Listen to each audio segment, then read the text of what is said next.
श्री गणेशाय नमः। ॐ श्रीयै नमः। श्रीमते नारायणाय नमः। श्री गुरुभ्यो नमः। श्री नारायण हृदयं हरिः ओम्। अस्य श्रीनारायण हृदय स्तोत्र महामन्त्रस्य भार्गव ऋषिः अनुष्टुप् छन्दः श्रीलक्ष्मीनारायणो देवता। श्रीनारायण प्रीत्यर्थे जपे विनियोगः। उद्यदादित्य संकाशं पीतवासं चतुर्भुजं शङ्खचक्रगदापाणिं ध्याये लक्ष्मीपतिं हरिं। त्रैलोक्याधारचक्रं तदुपरि कमठं तत्र चानन्तभोगी तन्मध्ये भूमिपद्माङ्कुशशिखरदलं कर्णिकाभूतमेरुं तत्रत्यं शान्तमूर्तिं मणिमयमकुटं कुण्डलोद्भासिताङ्गं लक्ष्मीनारायणाख्यं सरसिजनयनं सन्ततं चिन्तयामः। अस्य श्रीनारायणहृदयस्तोत्रमहामन्त्रस्य ब्रह्मा ऋषिः अनुष्टुप् छन्दः श्रीनारायणो देवता। श्रीनारायणप्रीत्यर्थे जपे विनियोगः।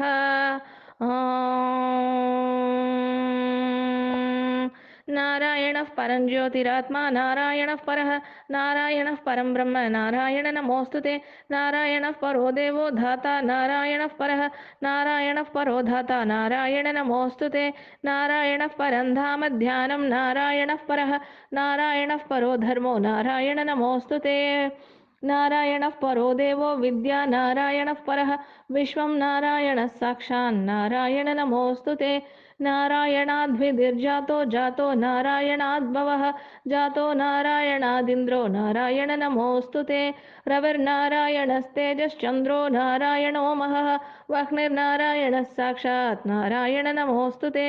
नारायण उपास्य स्यात् गुरोर्नारायणः परः नारायणः परो बोधो नारायण नमोऽस्तुते। नारायणः फलं मुख्यं सिद्धिर्नारायणः सुखं हरिर्नारायणः शुद्धिर्नारायण नमोऽस्तुते। निगमावेदितानन्तकल्याणगुणवारिधे नारायण नमस्तेऽस्तु नरकार्णवतारक जन्म मृत्युजराव्याधिपारतन्त्र्यादिभिः सदा दोषैरस्पृष्टरोषाय नारायण नमोऽस्तुते। वेदशास्त्रार्थविज्ञानसाध्यभक्त्येकगोचर नारायण नमस्तेऽस्तु मामुद्धर भवार्णवात्।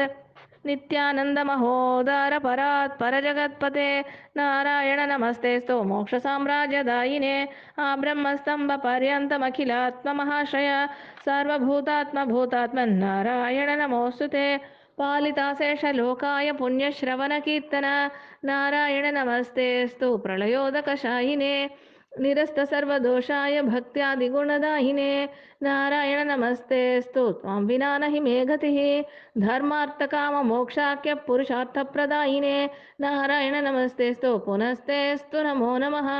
नारायण त्वमेवासीदहराख्ये हृदि स्थितः प्रेरिता प्रेर्यमानानां त्वया प्रेरितमानसः त्वदाज्ञां शिरसा कृत्वा भजामि जनपावनं नानोपासनमार्गाणां भवकृद्भावबोधकः भावार्थकृद्भवातीतो भवः सौख्यप्रदो मम त्वन्माया मोहितं विश्वं त्वयैव परिकल्पितं त्वदधिष्ठानमात्रेण सा वै सर्वार्थकारिणी त्वमेव तां पुरस्कृत्य मम कामान् समर्थय न मे त्वदन्यस्त्रातास्ति त्वदन्यन्न हि दैवतं त्वदन्यं न हि जानामि पालकं पुण्यवर्धनं यावत् सांसारिको भावो मनस्थो भावनात्मकः तावत् सिद्धिर्भवेत् साध्या सर्वदा सर्वदा विभो पापिनामहमेकाग्रो दयालूनां त्वमग्रणीः दयनीयो मदन्योऽस्ति तव कोऽत्र जगत्त्रये त्वयाहं नैव सृष्टश्चेत् न स्यात् तव दयालुता आमयो वा न सृष्टश्चेत् औषधस्य वृतोदयः पापसङ्गपरिश्रान्तः पापात्मा पापरूपदृक् त्वदन्यः कोऽत्र पापेभ्यः त्रातास्ति जगतीतले त्वमेव माता च पिता त्वमेव बन्धुश्च सखा त्वमेव सेव्यश्च गुरुस्त्वमेव त्वमेव सर्वं मम देवदेव त्वमेव माता च पिता त्वमेव बन्धुश्च सखा त्वमेव सेव्यश्च गुरुस्त्वमेव त्वमेव सर्वं मम देवदेव। प्रार्थनादशकं चैव मूलाष्टकमतः परं यः पठेत् शृणुयान् नित्यं तस्य लक्ष्मीः स्थिरा भवेत्। नारायणस्य हृदयं सर्वाभीष्टफलप्रदं लक्ष्मीहृदयकं स्तोत्रं यदि चैदद्विना कृतं तत्सर्वं निष्फलं प्रोक्तं लक्ष्मीकृत्यति सर्वदा। एतत् सङ्कलितं स्तोत्रं सर्वाभीष्टफलप्रदं जपेत् सङ्कलितं कृत्वा सर्वाभीष्टमवाप्नुयात्। नारायणस्य हृदयमादौ जप्त्वा ततः परं लक्ष्मीहृदयकं स्तोत्रं जपेन्नारायणं पुनः पुनर्नारायणं जप्त्वा पुनर्लक्ष्मीनुतिं जपेत्। तद्वद् होमादिकं कुर्यादेतत् सङ्कलितं शुभम्। एवं मध्ये द्विवारेण जपेत् सङ्कलितं शुभं। लक्ष्मीहृदयके स्तोत्रे सर्वमन्यत् प्रकाशितं सर्वान् कामानवाप्नोति आधिव्याधिभयं हरेत्। गोप्यमेतत् सदा कुर्यात् न सर्वत्र प्रकाशयेत् इति गुह्यतमं शास्त्रं प्रोक्तं ब्रह्मादिभिः पुरा। लक्ष्मीहृदये प्रोक्तेन विधिना साधयेत् सुधीः तस्मात् सर्वप्रयत्नेन साधयेत् गोपयेत् सुधीः। यत्रैतत् पुस्तकं तिष्ठेत् लक्ष्मीनारायणात्मकं भूतपैशाचवेतालभयं नैव तु सर्वदा। भृगुवारे तथा रात्रौ पूजयेत् पुस्तकद्वयं सर्वदा सर्वदा स्तुत्यं गोपयेत् साधयेत् सुधीः। गोपनात् साधना लोके धन्यो भवति तत्त्वतः। इत्यतरस्य उत्तरभागे नारायणहृदयं सम्पूर्णम्। श्री नमः श्रीलक्ष्मीहृदयं हरिः ओम्। अस्य श्री आद्यादि महालक्ष्मीहृदयस्तोत्र महामन्त्रस्य भार्गवऋषिः अनुष्टुपादिनानां छन्दांसि आद्यादि महालक्ष्मी सहित नारायणो देवता। श्रीं बीजं ह्रीं शक्तिः ऐं कीलकम् आद्यादिशि महालक्ष्मी प्रसादसिद्ध्यर्थे जपे विनियोगः। ॐ आद्यादिशि महालक्ष्मी देवतायै नमः। हस्तद्वयेन कमले धारयन्तीं स्वलीलया हारनूपुरसंयुक्तां महालक्ष्मीं विचिन्तयेत्। कौशेयपीतवसनामरविन्दनेत्रां पद्मद्वयाभयवरोध्यत पद्महस्ताम् उद्यच्चतार्कसदृशां परमाङ्कसंस्थां ध्यायेद्विदीशरथपादयुगां जनित्रीम्। ॐ श्रीं ह्रीं क्लीं ऐं श्रीलक्ष्मी कमलधारिण्यै सिंहवाहिन्यै स्वाहा। पीतवस्त्रां सुवर्णाङ्गीं पद्महस्तद्वयान्वितां लक्ष्मीं ध्यात्वेति मन्त्रेण स भवेत् पृथिवीपतिः। मातुलुङ्गगदाकेटे पाणौ पात्रं च बिभ्रति वागलिङ्गं च मानं च बिभ्रति नृपमूर्धनि। ॐ श्रीं ह्रीं ऐं वन्दे लक्ष्मीं परशिवमयीं शुद्धजाम्बूनदाभां तेजोरूपां कनकवसनां सर्वभूषोज्ज्वलाङ्गीं बीजापूरं कनककलशं हेमपद्मं ददानाम् आद्यां शक्तिं सकलजननीं सर्वमाङ्गल्ययुक्तां श्रीमत्सौभाग्यजननीं स्तौमि लक्ष्मीं सनातनीं सर्वकामफलावाप्तिसाधनैकसुखवहां स्मरामि नित्यं देवेशि त्वया प्रेरितमानसः त्वदाज्ञां शिरसा कृत्वा भजामि परमेश्वरीं। समस्तसम्पत्सुखदां महाश्यं समस्तकल्याणकरीं महाश्यं समस्तसौभाग्यकरीं महाश्यं भजाम्यहं ज्ञानकरीं महाश्यं विज्ञानसम्पत्सुखदां महाश्यं विचित्रवाग्भूतिकरीं मनोरमाम् अनन्तसौभाग्यसुखप्रदायिनीं नमाम्यहं भूतिकरीं हरिप्रियां। समस्तभूतान्तरसंस्थितात्वं समस्तभक्तेश्वरि विश्वरूपे तन्नास्ति यद्वद्व्यतिरिक्तवस्तु त्वत्पादपद्मं प्रणमाम्यहं श्रीः। दारिद्र्यदुःखौगतमो निहन्त्रि त्वत्पादपद्मं मयि सन्निधत्स्व दीनार्तिविच्छेदनहेतुभूतैः कृपाकटाक्षैरभिषिञ्च मां श्रीः। विष्णुस्तुतिपरां लक्ष्मीं स्वर्णवर्णस्तुतिप्रियां वरदाभयदां देवीं वन्दे त्वां कमलेक्षणे। अम्ब प्रसीद करुणा परिपूर्णदृष्ट्या मां त्वत्कृपाद्रविणगेहमिमं कुरुष्व। आलोकय प्रणतहृद्गतशोकहन्त्रे त्वत्पादपद्मयुगलं प्रणमाम्यहं श्रीः। शान्त्यै नमोऽस्तु शरणागतरक्षणायै कान्त्यै नमोऽस्तु कमनीयगुणाश्रयायै क्षान्त्यै नमोऽस्तु दुरितक्षयकारणायै दात्र्यै नमोऽस्तु धनधान्यसमृद्धिदायै शक्त्यै नमोऽस्तु शशिशेखरसंस्थितायै रत्यै नमोऽस्तु रजनीकरसोदरायै भक्त्यै नमोऽस्तु भवसागरतारकायै मत्यै नमोऽस्तु मधुसूदनवल्लभायै लक्ष्म्यै नमोऽस्तु शुभलक्षणलक्षितायै सिद्ध्यै नमोऽस्तु सुरसिद्धसुपूजितायै धृत्यै नमोऽस्तु मम दुर्गतिभञ्जनायै गत्यै नमोऽस्तु वरसद्गतिदायकायै देव्यै नमोऽस्तु दिवि देवगणार्चितायै भूत्यै नमोऽस्तु भुवनार्तिविनाशकायै शान्त्यै नमोऽस्तु धरणीधरवल्लभायै पुष्ट्यै नमोऽस्तु पुरुषोत्तमवत्सलायै सुतीव्रदारिद्र्यतमोपहन्त्रे नमोऽस्तु ते सर्वभयापहन्त्रे श्रीविष्णुवक्षस्थलसंस्थिताये नमो नमः सर्वविभूतिदाये। जयतु जयतु लक्ष्मीर्लक्षणालङ्कृताङ्गी जयतु जयतु पद्मा पद्मसत्माभिवन्द्या जयतु जयतु विद्या विष्णुवामाङ्कसंस्था जयतु जयतु सम्यक् सर्वसम्पत्करा श्रीः जयतु जयतु देवी देवसङ्घाभिपूज्या जयतु भद्रा भार्गवी भाग्यरूपा जयतु जयतु नित्या निर्मलज्ञानवेद्या जयतु जयतु सत्या सर्वभूतान्तरस्था जयतु जयतु रम्या रत्नगर्भान्तरस्था जयतु जयतु शुद्धजाम्बूनदामा जयतु जयतु कान्ता कान्तिमद्भासिताङ्गी जयतु जयतु शान्ता शीघ्रमागच्छ सौम्ये जयतु जयतु शान्ता शीघ्रमागच्छ सौम्ये जयतु जयतु शान्ता शीघ्रमागच्छ सौम्ये। यस्या कलाया कमलोद्भवाद्या रुद्राश्च चक्रप्रमुखाश्च देवाः जीवन्ति सर्वेऽपि सशक्तयस्ते प्रभुक्तमाप्ताः परमायुषस्ते। मुखबीजम् ॐ ह्रां ह्रीं आं यं दुं लं वं लिलेखनिटिले विधिर्मम लिपिं विसृज्यान्तरं त्वया विलिखितव्यमेतदिति तत्फलप्राप्तये तरन्तरतले स्फुटं कमलवासिनी श्रीरिमां समर्पय समुद्रिकां सकलभाग्यसंसूचिकां लिलेखनिटिले विधिर्मम लिपिं विसृज्यान्तरं त्वया विलिखितव्यमेतदिति तत्फलप्राप्तये तरन्तलतले स्फुटं कमलवासिनी श्रीरिमां समर्पय समुद्रिकां सकलभाग्यसंसूचिकां। पादबीजम् ॐ अं आं ईं ऐं ऐं कं लं रं कलयाते यथा देवी जीवन्ति सचराचराः तथा सम्पत्करी लक्ष्मी सर्वदा सम्प्रसीद मे यथा विष्णुध्रुवं नित्यं स्वकलां सन्निवेशयत् तथैव स्वकलां लक्ष्मीमयि सम्यक् समर्पय सत्त्वसौख्यप्रदे देवी भक्तानामभयप्रदे अचलां कुरु यत्नेन कलामयि निवेशिताम् उदास्तां मत्फाले परमपदलक्ष्मी स्फुटकला सदा वैकुण्ठश्रीर्निवसतु कलां मे नयनयोः वसेत् सत्ये लोके मामचसि लक्ष्मीर्वरकलाश्रिये श्वेतद्वीपे निवसतु कला मे स्वकरयोः।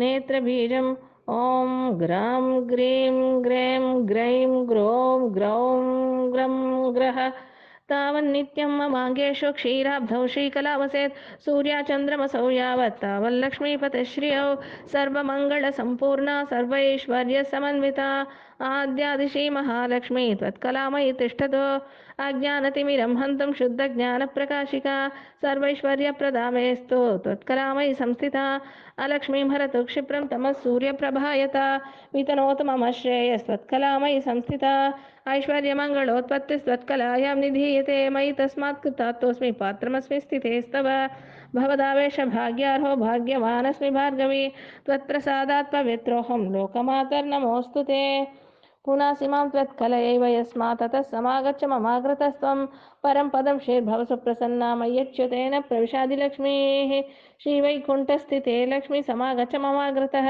नारायणेन सह मां कृपादृष्ट्यावलोकय सत्यलोकस्थिते लक्ष्मी त्वं मम आगच्छ सन्निधिं वासुदेवेन सहिता प्रसीद वरदा भव श्वेतद्वीपस्थिते लक्ष्मी शीघ्रमागच्छ सुव्रते विष्णुना सहिता देवी जगन्मातः प्रसीद मे क्षीराम्बुधिस्थिते लक्ष्मी समागच्छ समाधवे त्वत्कृपादृष्टिसुधया सततं मां विलोकय रत्नगर्भस्थिते लक्ष्मी परिपूर्णहिरण्मयी समागच्छ स्थित्वाशु पुरतो मम स्थिरा भव महालक्ष्मी निश्चला भव निर्मले प्रसन्नकमले देवी प्रसन्नहृदया भव श्रीधरे श्रीमहालक्ष्मी त्वदन्तस्थं महानिधिं शीघ्रमुद्धृत्य पुरतः प्रदर्शय समर्पय वसुन्धरे श्रीवसुदे वसुधोग्ध्रिकृपामही त्वत्कुक्षिगतः सर्वस्वं शीघ्रं मे सम्प्रदर्शय विष्णुप्रिये रत्नगर्भे समस्तफलदे शिवे त्वद्गर्भगत हेमादीन् सम्प्रदर्शय दर्शय रसातलगते लक्ष्मी शीघ्रमागच्छ मे पुरः न जाने परमं रूपं मातर्मे सम्प्रदर्शय आविर्भव मनोवेगात् शीघ्रमागच्छ मे पुरः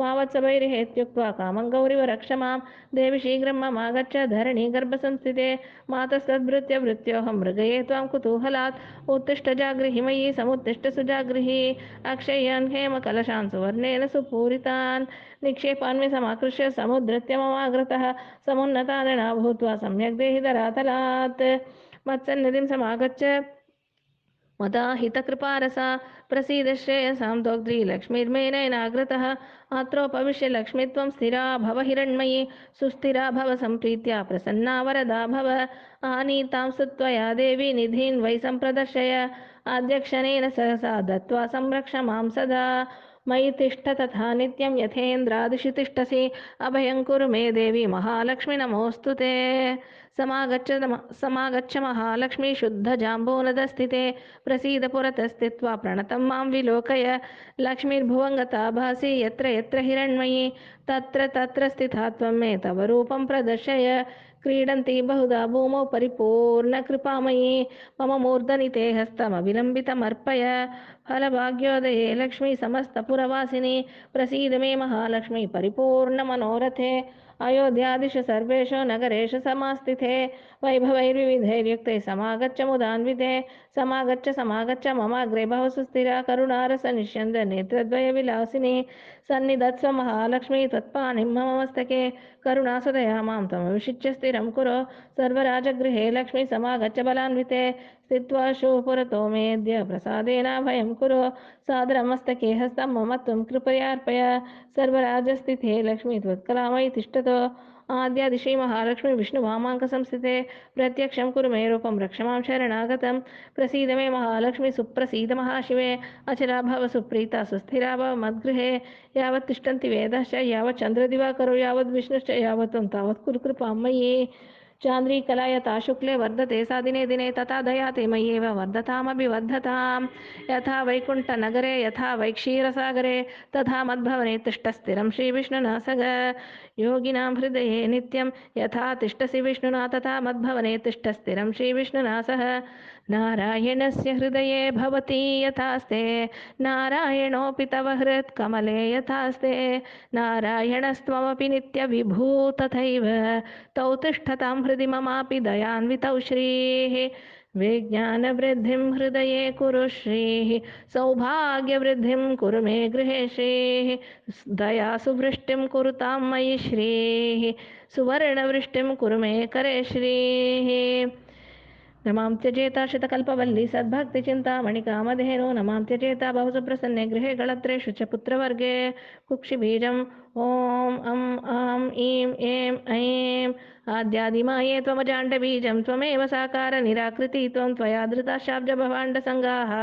चित्रं चरित्रं तव देवि विष्णोः ब्रह्मरुद्रादयो देवा वेदाश्चापि न शक्नुयुः महिमानं तव स्तोतुं मन्दोऽहं शक्नुयां कथम् अम्ब त्वत्वत्सवाक्यानि सूक्तानि यानि च तानि स्वीकुरु सर्वज्ञे दयालुत्वेन सादरं भवन्तं शरणं गत्वा कृतार्ता स्युः पुरातनाः इति सञ्चिन्त्य मनसा त्वामहं शरणं व्रजे अनन्तानि च सुखिनस्त्वत्भक्तास्त्वत्परायणाः इति वेदप्रमाणाद्धि देवि त्वां शरणं व्रजे तव प्रतिज्ञा मद्भक्ता न नश्यन्ति इत्यपि क्वचित् इति सञ्चिन्त्य प्राणान् सन्धारयाम्यहं त्वदधीनस्त्वहं मातस्त्वत्कृपा मयि विद्यते यावत् सम्पूर्णकामस्यां तावत् देहि दयानिधे क्षणमात्रं न शक्नोमि जीवितुं त्वत्कृपां विना न हि जीवन्ति जलजा जलं त्यक्त्वा जलाशयाः यथा हि पुत्रवात्सल्यात् जननी प्रश्नतस्तने वत्सं त्वरितमागत्य सम्प्रीणयति वत्सला यदि स्यात् तव पुत्रोऽहं माता त्वं यदि मामकी दयापयोदरस्तन्यसुधाभिरभिषिञ्च मां मृग्योणगुणलेशोऽपि मयि दोषैकमन्दिरे पांसूनां वृष्टिबिन्दूनां दोषाणां च न मे मतिः पापिनामहमेकाग्रो दयालूनां त्वमग्रणीः दयनीयो मदन्योऽस्ति तव कोऽत्र जगत्त्रये विधिनाहं न सृष्टचेत् न स्यात् तव दयालुता आमयो वा न सृष्टचेदौषधस्य वृतोदयः कृपामदग्रजा किं ते अहं किं वा तदग्रजः विचार्य देहि मे वित्तं तव देवि दयानिधे माता पिता त्वं गुरुसद्गतिश्रीः त्वमेव सञ्जीवनहेतुभूता अन्यं न मन्ये जगदेकनाथे त्वमेव सर्वं मम देवि सत्यम् हृदयबीजम् ॐ ग्रां ग्रीं ग्रूं ग्रैं ग्रौं ग्रह हुं फट् कुरु कुरु स्वाहा आद्यादिलक्ष्मीर्भव सुप्रसन्ना विशुद्धविज्ञानसुखैकदोग्ध्री अज्ञानहन्त्री त्रिगुणातिरिक्ता प्रज्ञाननेत्री भव सुप्रसन्ना अशेषवाग्जाड्यमलापहन्त्री नवं नवं सुष्ठु सुवाक्यदायिनी ममैव जिह्वाग्रसुरङ्गवर्तिनी भव प्रसन्ना वदने च मे श्रीः समस्तसम्पत्सु विराजमाना समस्ततेजस्सु विभासमाना विष्णुप्रिये त्वं भव दीप्यमाना वाग्देवता मे वदने प्रसन्ना सर्वप्रदर्शे सकलार्थदे त्वं प्रभासु लावण्यदया प्रदोग्ध्री सुवर्णदे त्वं सुमुखी भव श्रीः हिरण्मयी मे नयने प्रसन्ना सर्वार्थदा सर्वजगत्प्रसूतिः सर्वेश्वरी सर्वभयापहन्त्री सर्वोन्नता त्वं सुमुखी च न श्रीः हिरण्मयी मे भव सुप्रसन्ना समस्तविघ्नौघविनाशकारिणी समस्तभक्तोद्धरणे विचक्षणा अनन्तसम्मोदसुखप्रदायिनी हिरण्मयी मे नयने प्रसन्ना देवी प्रसीद दयनीयतमाय मह्यं देवाधिनाथ भवदेव गणाधिवन्द्ये मातस्तथैव भव सन्निहितादृशोर्मे पत्या समं मम मुखे भव सुप्रसन्ना मावत्सभैरभयदानकरोऽर्पितस्ते मौढममेति मयि दीनजनानुकम्पे मातः समर्पय मुदा करुणाकटाक्षं माङ्गल्यबीजमिह नः जन्म मातः कंठबीजम् ॐ श्रां श्रीं श्रों श्रैं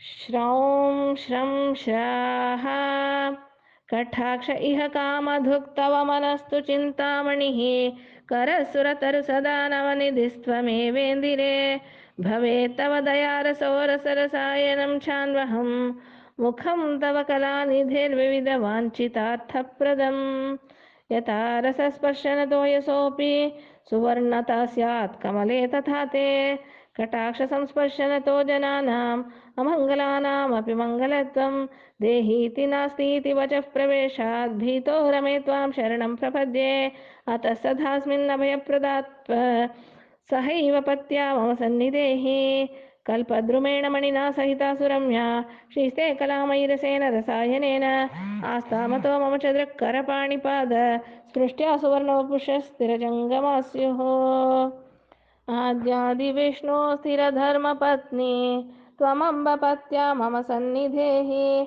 आद्यादिलक्ष्मी त्वदनुग्रहेण पदे पदे मे निधिदर्शनं स्यात् आद्यादिलक्ष्मी हृदयं पठेद्यः सराज्यलक्ष्मीमचलां तनोति महादरिद्रोऽपि भवेद्धनाढ्यः तदन्वये श्रीस्थिरतां प्रयाति यस्य स्मरणमात्रेण तुष्टा स्याद्विष्णुवल्लभा तस्याभीष्टं तदात्याशो तं पालयति पुत्रवत् इदं रहस्यं हृदयं सर्वकामफलप्रदं जपः पञ्चसहस्रं तु पुरश्चरणमुच्यते त्रिकालमेककालं वा नरो भक्तिसमन्वितः यः पठे शृणुयाद्वापि स याति परमां श्रियम् महालक्ष्मीं समुद्दिश्य निशि भार्गववासरे इदं श्रीहृदयं जप्त्वा पञ्चवारं धनी भवेत् अनेन हृदयेनान्नं गर्भिण्यामभिमन्त्रितं ददाति तत्कुले पुत्रो जायते श्रीपति स्वयं नरेणाप्यथवा नार्या लक्ष्मी हृदयमन्ध्रिते जले पीते च तद्वंशे मन्दभाग्यो न जायते याश्वयुङ्मासि च शुक्लपक्षे रमोत्सवे सन्निहिते च भक्त्या पठेत् तथैकोत्रवारवृद्ध्या लभेत सौवर्णमयीं सुवृष्टिम् य एकभक्त्यान्वहमेकवर्षं विशुद्धति सप्ततिवारजापि समन्दभाग्योऽपि रमाकटाक्षात् भवेत् सहस्राक्ष शताधिकश्रीः श्रीशाङ्घ्रिभक्तिं हरिदासदास्यं प्रसन्नमन्त्रार्थदृढैकनिष्ठां गुरोस्मृतिं निर्मलबोधबुद्धिं प्रदेहि मातः परमं पदं श्रीः पृथ्वीपतित्वं पुरुषोत्तमत्वं विभूतिवासं विविधार्थसिद्धिं सम्पूर्णकीर्तिं बहुवर्षभोगं प्रदेहि मे लक्ष्मी पुनः पुनस्त्वं वादार्थसिद्धिं बहुलोकवश्यं वयस्थिरत्वं ललनाशुभोगं पवित्रादिलब्धिं सकलार्थसिद्धिं प्रदेहि मे भार्गवी जन्मजन्मनि सुवर्णवृद्धिं कुरु मे गृहेशिः सुधान्यवृद्धिं कुरु मे गृहेशिः कल्याणवृद्धिं कुरु मे गृहेशिः विभूतिवृद्धिं कुरु मे गृहेशिः सुवर्णवृद्धिं कुरु मे गृहेशिः सुधान्यवृद्धिं कुरु मे गृहेशिः कल्याणवृद्धिं कुरु मे गृहेशिः विभूतिवृद्धिं कुरु मे गृहेशिः शिरोबीजम् ॐ यं हं कं लं वं श्रीं ध्याये लक्ष्मीं प्रहसितमुखीं कोटिबालार्कभासां विद्युद्वर्णाम्बरवरधरां भूषणाढ्यां सुशोभां बीजापूरं सरसिजयुगं बिभ्रतीं स्वर्णपात्रं भर्त्रायुक्तां मुहुरभयदा माह्यमप्यच्युतश्रीः इत्यथर्वरस्य उत्तरभागे आद्यादि श्रीमहालक्ष्मी हृदयस्तोत्रं सम्पूर्णम्। ओम श्रीयै नमः। श्रीमते नारायण